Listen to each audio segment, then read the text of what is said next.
দুপুরবেলা সবাই যখন ঘুমোতো তখন আমাদের বাড়ির বাগানে আমি একা একাই ঘুরে বেড়াতাম। বিরাট বাগানে আম গাছ ছিল, আতা গাছ ছিল, পেয়ারা গাছ ছিল, আরও কত রকমের গাছ ছিল, আর ফুল ফুটতো বিভিন্ন রকমের। বাগানের একপাশে একটা করমচার গাছ ছিল, লাল রঙের পাকা করমচা তাতে ভর্তি হয়ে থাকতো। কাঁচা পাকা করমচাগুলো তুলে বাড়িতে এসে নুন ও চিনি দিয়ে মাখাতাম। কি সুন্দর যে খেতে হতো। এখন আমরা অন্য বাড়িতে চলে এসেছি, কি জানি করমচা গাছটা কি আছে, আগের মতো কি করমচা হয়। কাঠের উনুনে মা রান্না করতেন।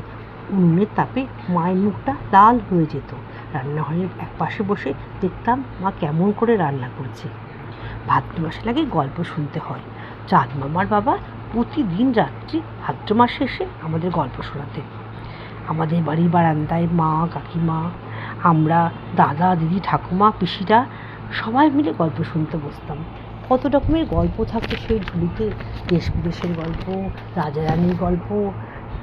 গল্প শুনতে শুনতে কখন যে সেই গল্পের মধ্যে হারিয়ে যেতাম নিজেই জানি না।